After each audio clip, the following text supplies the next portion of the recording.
Hello from Tennessee. So I'm going to do episode 2 of Reflections of a Watch Enthusiast. And today I'm going to reflect on tools. One thing that I did early on when I started with watches, like I mentioned in the first episode, is consumed a lot of YouTube content and specifically Mark from Long Island Watch. So I got on the kick where I really wanted to understand how to do basic stuff on the watches or my watches. And when I say basic, change a battery in a quartz watch, uh, and then adjust a bracelet primarily. So, um, so I watched a lot of videos and realized that there are, different style bracelets, and I started to give myself some simple tools. And initially, I just got my tools probably from eBay or Amazon, and um, it's a it's a big toolkit. It comes with tons of stuff. I think it usually has like these blocks in it, and they give you like some stuff in a drawer here. They give you stuff to pop off a case back. They usually include a hammer in it. Let's see what else is down here. They include a hammer. I guess this is to pop off a case back. So it's just a lot of miscellaneous tools, I would say, too, as well. Another little thing to pop off. Which are not a terrible way to start, but a lot of the stuff is kind of poorly made, and they've got spring bar tools in there too as well. They're not fantastic. They'll work a couple times pretty well, and then the thing you'll realize too once you start dealing with watches is like all these ones right here. These spring bar tools basically were kind of given to me when I purchased a watch. And then I got on the kick to, start with Bergeon. And so I got some Bergeon tools. Here's a Bergeon tool right here that takes tips on both sides. And so I need to change these tips. I've got extra tips too as well.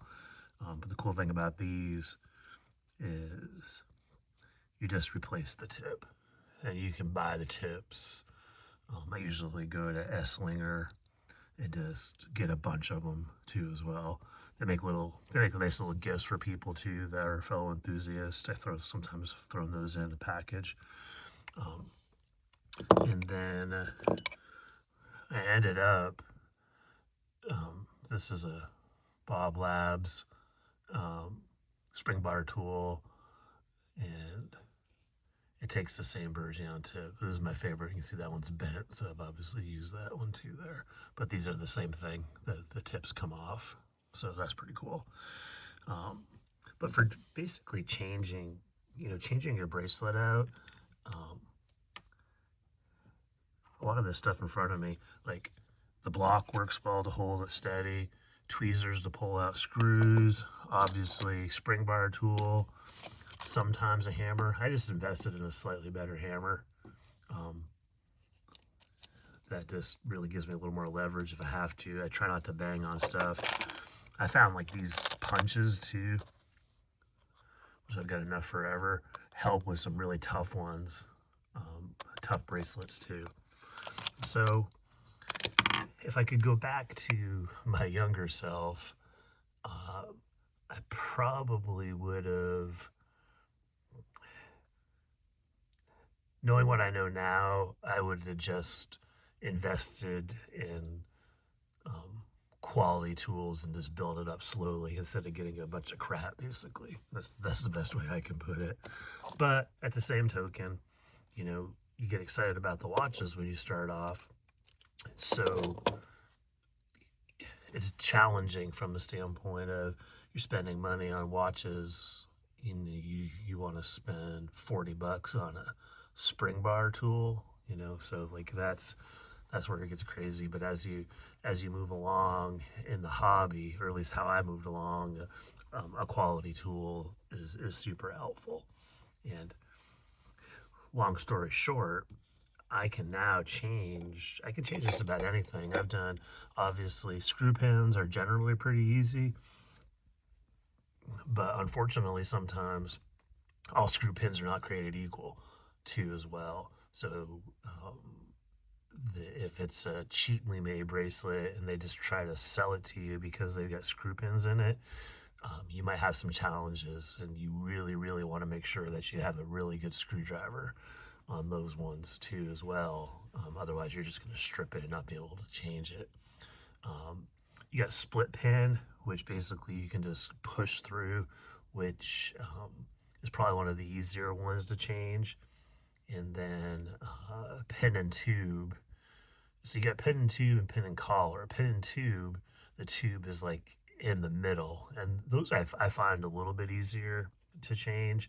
The pin and collars, I have changed those two before, and the collars will go flying. They're super, super small. So I think just doing a little research, understanding, you know, what what needs to be done, watch a couple of videos on it, and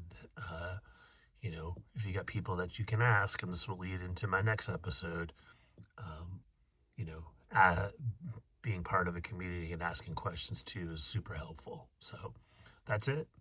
I am, as of this morning, I think I'm 16 away from 1,000 subscribers. I have five. I'm starting to map out episodes of this. This is my second. I've got three more already mapped out. So I think I'm going to stay with these topic videos too as well. Um, like I think I've said a bunch of times, the purpose of what I've been trying to do at my channel, uh, I don't want to be another watch reviewer. While I will show unboxings and perhaps get to reviewing watches, um, I think to me it's more about the hobby itself. And there's a lot of great watch reviewers out there. So, um, but at the same token, you know, um, I will do some reviews on stuff I have, but generally I just do the unboxings. Um, you know, you all can look up the stats and so forth. So on a watch, um, especially with the internet nowadays. So um, I think that's it. And so, like I said, if you like this, like, subscribe, share. As always, stay positive, make friends, enjoy the journey. Take care, everybody.